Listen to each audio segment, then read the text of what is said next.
So Owlcat just released the 1.3 update review. So let's watch this video, let's check it out, and then we'll go over the patch notes. I kind of just want to take a deep dive into it, kind of see what we're expecting. It seems like from what I saw so far, it is a lot, and I mean a lot of good content. A lot of stuff that they added extra for free with, on top of the DLC and with just the base game, which is fantastic. I've been playing Rogue Trader a lot lately, and I'm absolutely loving it. So let's just jump in to the video and let's check it out.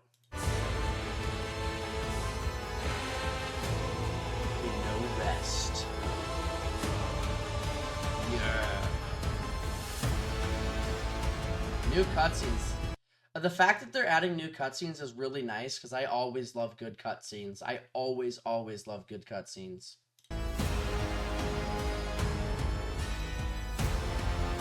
I hear your words.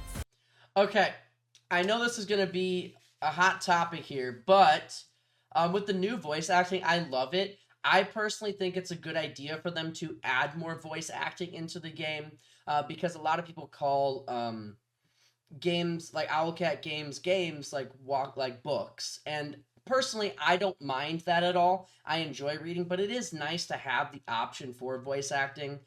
Maybe you could have it as an option where you can like toggle it on and off. I don't know, but I personally like the fact of voice acting because sometimes when I want to play a game, I just want to be immersed into it with someone talking to me. It makes it kind of like where the character feels more real. And I know, like, in a way though too, I don't mind the reading aspect either, but I think if a character is voice acted, they should be voice acted throughout the whole game, and if a character isn't, then they don't have to be, type thing. It's just, I feel like it breaks immersion for me a little bit when they're voice acted for certain points and then they just stop, if that makes any sense. But so this makes me really happy. Ladyship's own vessel? It's beyond the pale.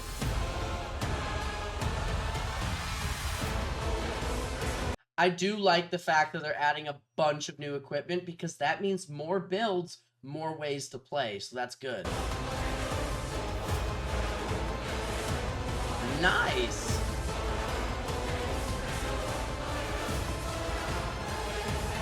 Ooh, and they actually made the characters look like their portraits. That's awesome. Good job, Owlcat. Good job.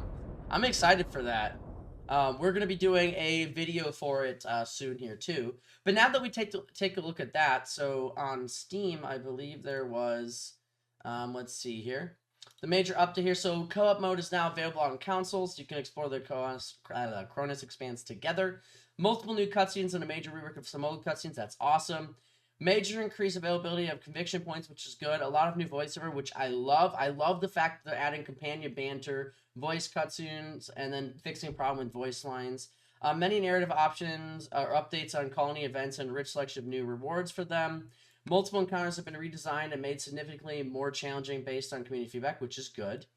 Rebalance of equipment and loot tables in Act 1 and 2 for better progression, also good.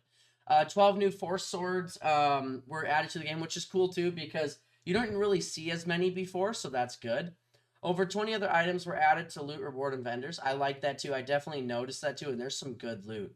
Updated character models. I love this too because then it matches their portrait more, so it makes you feel more in-depth with the character. A lot of updates to French and German localization, as well as consistency, pass, and abilities, and tutorial for all localizations. That's good. You can now rotate the grand strategy zones using the R key on PS5 and X on Xbox. And using the R key. Okay, and it's the square button on PS5 and X on Xbox. That's good because I have noticed it can be tricky sometimes. Demons summoned by Eurolon can now properly attack and use their abilities. That is good too.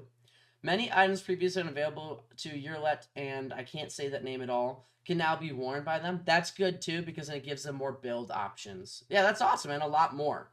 Yeah, so let's just quickly go deep dive into that real quick here.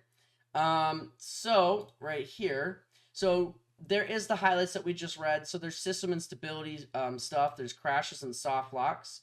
There's lags and freezing stuff that they fixed. So I am not going to like fully read everything, but I'm going to go into kind of like a general consensus of a highlight, if that makes sense. So that's good. Optimization, that's always good too. Narrative choices, so they started adding a lot, and I mean a lot of narrative choices, which is... yeah, that is really good. They're giving him more points During the Death Whisper now, your name quest, Come On Romance, is now paused. Okay. Remove some duplicate voice lines. There is a lot of stuff. Minor improvements to dialogues of the Temple of Bloodspun Web. Minor improvements of Pascal's companion dialogue. Can we just take a moment and just say that we all love Pascal? Like, I don't think there's a person that doesn't love Pascal. Act 1 would adjust Cassie even if she wasn't in the party. That's interesting. But I'm glad they fixed it. It's nice to see that Owlcat is still spending so much time to put together stuff to do fixes and like keep pushing this out. Even now, like a year later. Like, that's crazy. Like, they're such a good company. Let's see here. You can no longer ask Albert to repeatedly introduce the same officers and over. That sounds funny. Act 3. So there's a lot of different fixes that they did here. Mechanics wise, they fixed an old annoying problem that appeared in many battles across the game, where if a combat started from a cutscene, random units could sometimes get stuck for 30 to 60 seconds doing nothing. I have seen that happen, and I'm glad they fixed it. Sometimes for priest archetypes were not available. They fixed it. Good. Vitality points on the character scores a critical hit. They have a chance to increase their critical damage bonus by half. That equals now to the critical hit chance of 50. Okay. Tipping points, demon summoned. So there is a lot of good stuff. Your Electric Priests have had their damage fixed and finally pose a threat. That's good. There is a lot of stuff to go in here. They did a lot. Fixed a bug. Fixed melting effect. Oh, that's good. Use of rage. You guys like go into the nitty gritty of this. Like, I'm just kind of just skimming over it, but yeah, that is really good. That's fixed. Yeah, they fixed a lot too. That's good.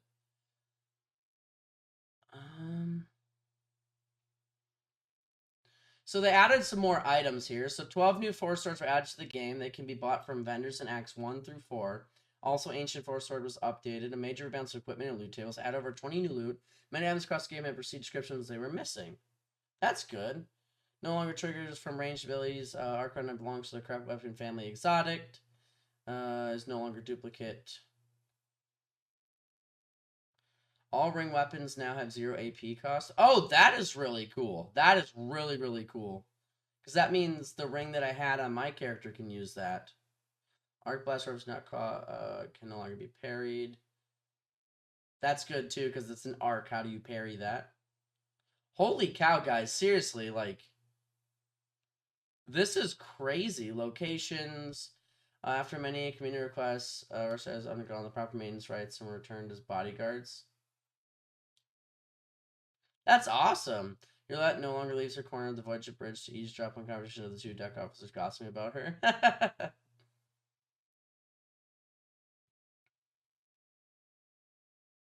They did so much. Holy cow.